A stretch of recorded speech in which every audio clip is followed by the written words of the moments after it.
Hello, friends. Welcome to Akul Mac Live.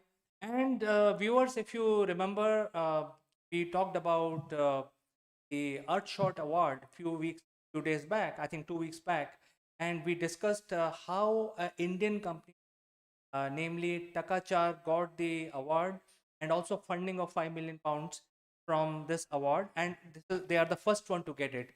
I think the environment issue is becoming a very big issue. In fact, it is being discussed globally by everyone. And to take the discussion forward, I will be joined by my friend Mr. Mike Bradley. He's a Chief Strategy Officer of Scale Up Arena, and he's joining us from UK. So let's welcome Mike, friends.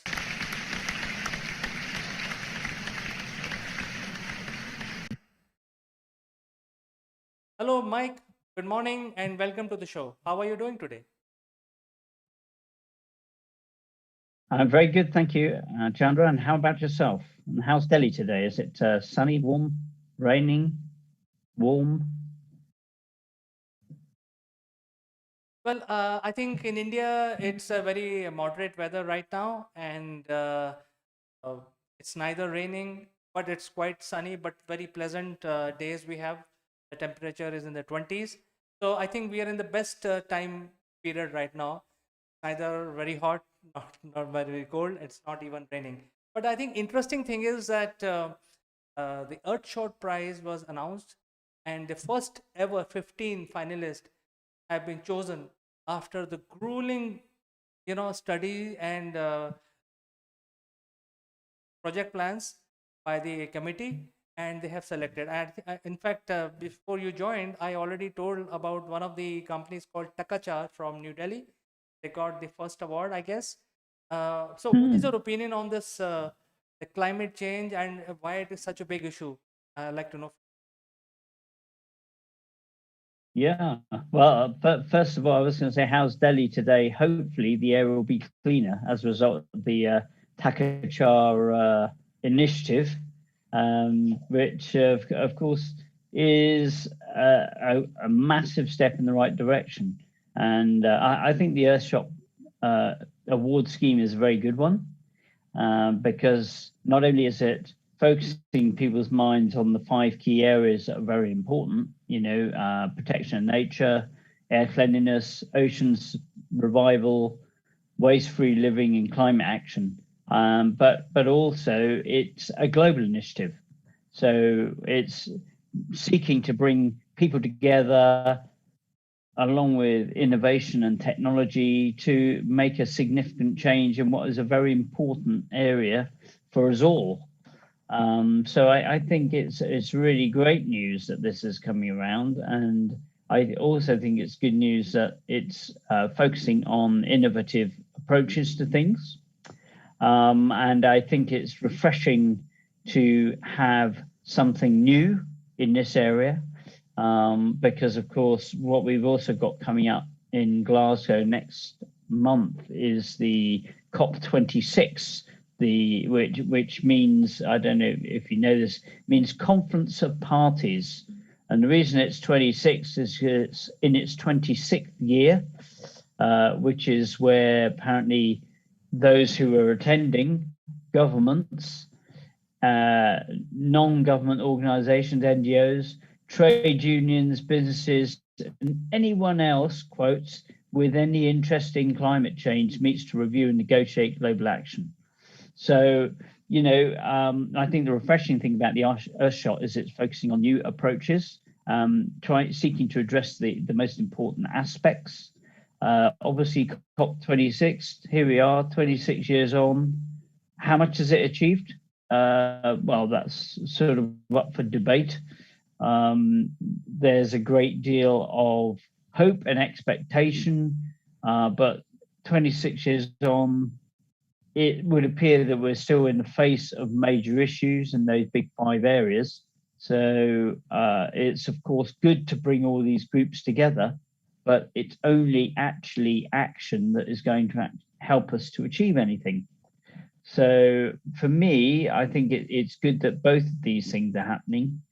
The COP26, an ongoing focus from those groups, but also Earthshot as a a new approach to what is at least a 26-year-old problem that we need to face with new practical solutions.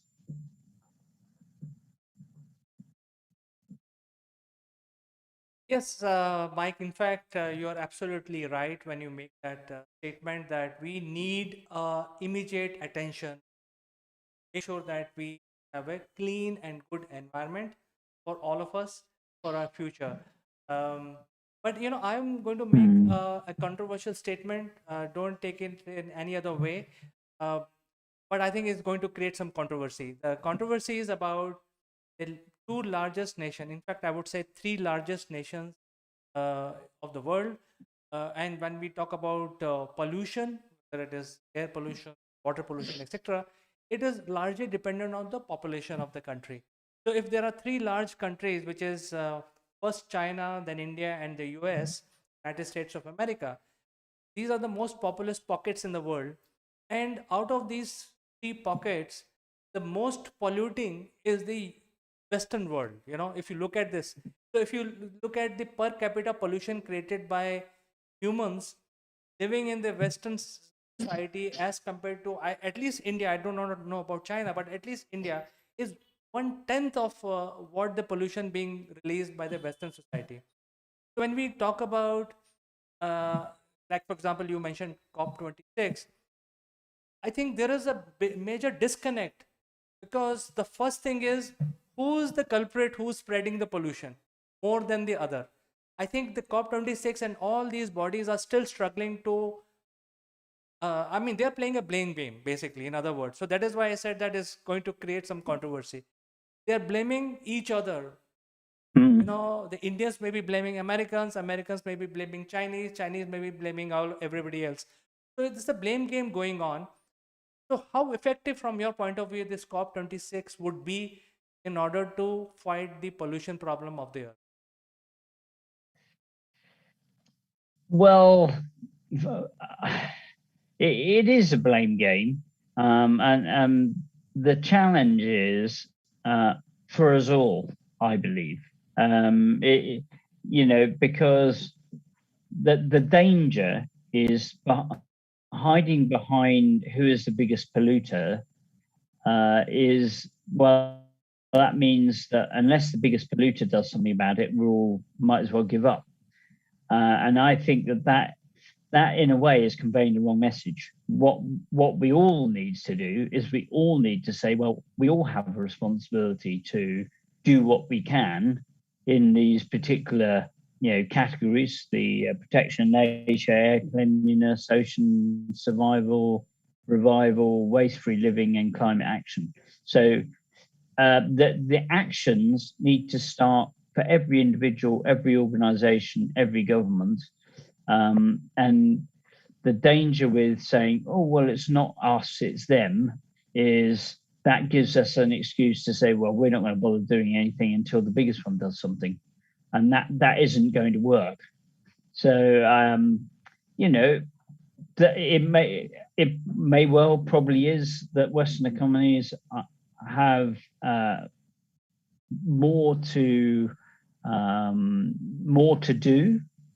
But again, until every individual recognizes their potential for improvement and ways that they can do things better, then that is just diverting the issue, kicking the can down the road, if you like. Well, I think the pollution problem is a very big problem for all living, not only humans, and different ideologies Mm-hmm. also. So if you're Taliban, you still are affected by the pollution problem. However, in order to understand the terrorism, world has immediately got united and they created FATF and they created different anti-money laundering laws and were implemented across 200 nations. Everybody had to accept it. Why, you know, why we are not able to get united? A much bigger problem, solve a bigger problem, much bigger than terrorism, and come to a solution where everybody follows certain regulations. What do you have a? First of all, you agree with this, what I'm saying? Secondly, do you have a solution? What we should be doing as a United Nations? Um, well, I think it's very true what you say that we've been able to collectively get behind big issues, um, and I think there's behind the scenes there's vested interests that are at stake here. And those organizations that have the biggest global impact are the ones that should probably get behind this the most. Um, Collective action on those again is going to be challenging because we can't point the finger and say that if you are polluting the oceans, you are committing a global crime, for example. Then and until we can or will recognize that this is what's happening, that destroying the environment, destroying the earth, destroying the oceans, destroying the air, that is a criminal offense, then there's always going to be some people who say, well, actually, that can't be our priority right now because what we're trying to do is X, Y, or Z. But on the other side of the equation, turning those things into criminal offences, of course, that is also going to be a major issue and totally impractical. So my own personal view is we have to collectively and individually, as individual people, individual organizations, individual governments, local governments, we have to look at our own big footprint issues, how we are damaging the environment, the earth, the climate, the air, the oceans, and do what we can as individuals. And if every individual made that commitment, and that I think is through education, that is through maybe taxation, that is through taking steps to look at the big things that each of us can do as individuals and organizations, then there'll be a major shift forward.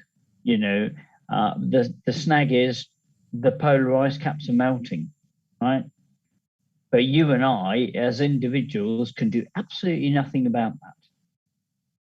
But if we collectively can do something that changes, and maybe it's a change of behavior.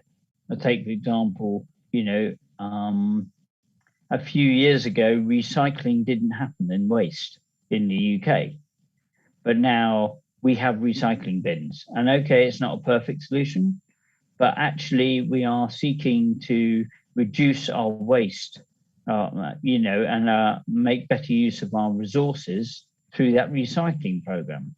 So I think that's a good example of what can be done, which maybe 30 years ago we'd never have considered. What we have to do, of course, is work faster. And there are again, of course, those individuals who are saying, well, it's not going to make any difference because whatever we do now isn't going to change the outcome. That's a bit of a defeatist attitude. What we can do is we can try and do something. For example, vertical farming is a great way to increase the amount of food that's available, making better use of the technology and the space that we have available.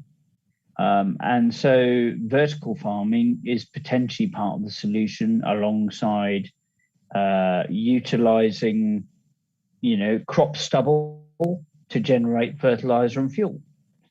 Alongside, I think, things like, I think Prince Charles says about this, he's using, I don't know if this says anything about the wine, but he uses English white wine and cheese whey to power his Aston Martin. So there are ways that we can do things differently that will make a difference, and that's what I think we have to individually look for, is ways that we can do things better, ways that we can do things differently that has a positive impact. I think one of the biggest opportunities is to reduce the amount of white collar workers who are commuting in city centres unnecessarily. A commitment that COP26 could make would be to say, well, actually, we are going to encourage people to work locally rather than travel in city centres across the globe. That will probably have a very positive impact on pollution, for example. Requires a change of mindset. It might require a change of approach over time. It will mean that local authorities have to look to alternative sources of income rather than just massive multinational offices in central cities. But those are the sort of things that we can change. The technology is there. Is the collective will there? And that is something that COP26 could adopt without saying, well, you've got to stop using fossil fuels, because that isn't practical at the moment. Or you've got to start running all your vehicles electric, because there isn't even enough electric to power what we do need. So we need to look at practical solutions, things we can do that make a difference. And I would suggest ceasing city centre centric commuting for white collar workers. That's an obvious one that can be done.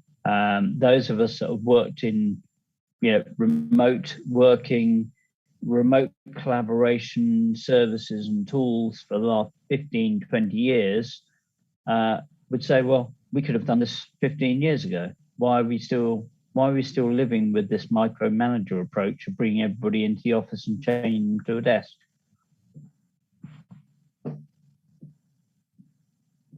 To see controversially. Yes, Mike. In fact, you have raised very important points. In fact, what you're trying to say is that there is uh, a lot of space for innovation, and that is why the Earthshot Award Mm-hmm. has selected this called Takachar, and I think there are 14 others apart from this company. And I think there are a lot of scope. Just to tell you that in India, something remarkable is happening. The government has set up their target to go electric by 2030, 100%. And because of that, the fuel prices are going up.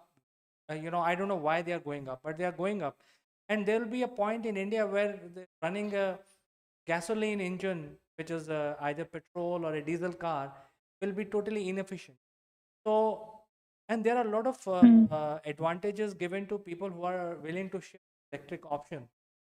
So I think they have taken an approach where they are making things more difficult for an internal combustion engine, and on the other side, they are giving subsidy electric vehicle. Um, but I think you have raised a very important point about innovation. You think innovation will help us? Like, for example, you mentioned that the white collar workers should stay at home. However, it is not very interesting to stay at home and work. So there has to be some sort of innovation to create a virtual office environment so that you feel like a office, really real office. So do you think that there is a need for Yeah, I do. I think there's innovation there as well. I don't think we're necessarily just talking about work from home. I did say local work.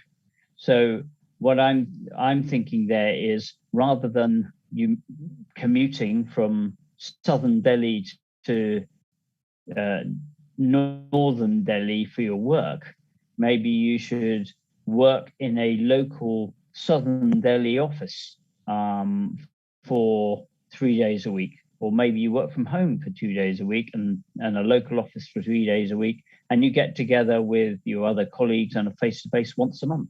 I'm not suggesting everybody wants or can work from home. However, some people could work from home, some people could work from a local office. And this actually is where innovative local authorities say, well, actually, you know what? We're going to repurpose that multinational office into a local work office. And people can collect there, they can do their work there, they can have their lunch there, they can eat, drink, share facilities, resources there. They can even maybe have shared recycling bins so that they can, make good use of waste-free living. So I think there are innovations that we can do everywhere. And I do think it's about us not having a Luddite mindset. It's not about us saying, oh, well, we can't do this. We haven't done this in the past. It doesn't work. It does work. It's just that we need to adapt to probably a better quality of life. So instead of spending, I don't know, 2.5, 3 hours a day commuting from southern Delhi to northern Delhi, we spend half an hour commuting and reclaim 2 to 3 hours per day for actual quality of life, or doing extra work, or hitting our objectives, whether they be personal health or business. I think it was a very interesting conversation, Mike. In fact, you brought up a couple of very important points. Number one was there is a need for understanding, and I think probably if you have a global laws for people who are polluting or unknowingly, that would be the best solution in short term. Number two is we there's no point in going back to the rock age. We can innovate and change our ways to, for example, not to use plastic, uh, rely on biomass engines, Yep. rely on electric cars, so things like that. And there could be thousand other innovations that are possible. So I think there's a time where we can actually innovate and change our situation with regard to pollution. And I think the third most important point Mm. is, I think kudos to people like Prince William for starting these encouragement based plans.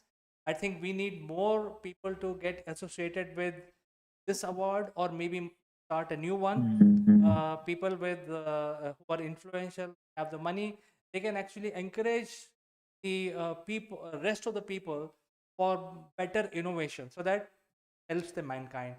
Uh, any last thoughts you have to add?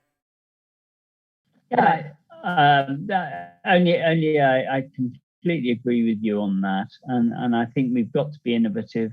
We've got to be practical. We've got to move away from ideological, impossible goals. I mean, for example, my personal view is electric vehicles are not ready or up to par to be able to do things. The change of boiler systems in the UK is another one where it's totally impractical to expect people to spend £15,000 or whatever it is to put in this new sort of more efficient boiler system. A lot of properties aren't going to be able to do it. Maybe new ones will. There are new innovations coming through that means that won't be necessary. I don't personally think electric vehicles are going to be the route. I think maybe running our cars on recycled waste could be the way forward. There are other ways to look at things other than the immediate solutions we see around us today.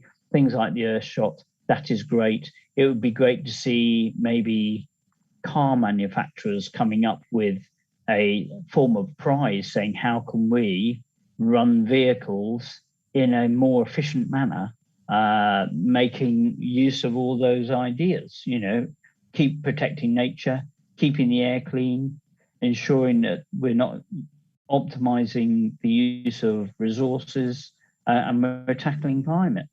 Why not have an automobile prize running alongside globally for organizations to come up with innovations in that space?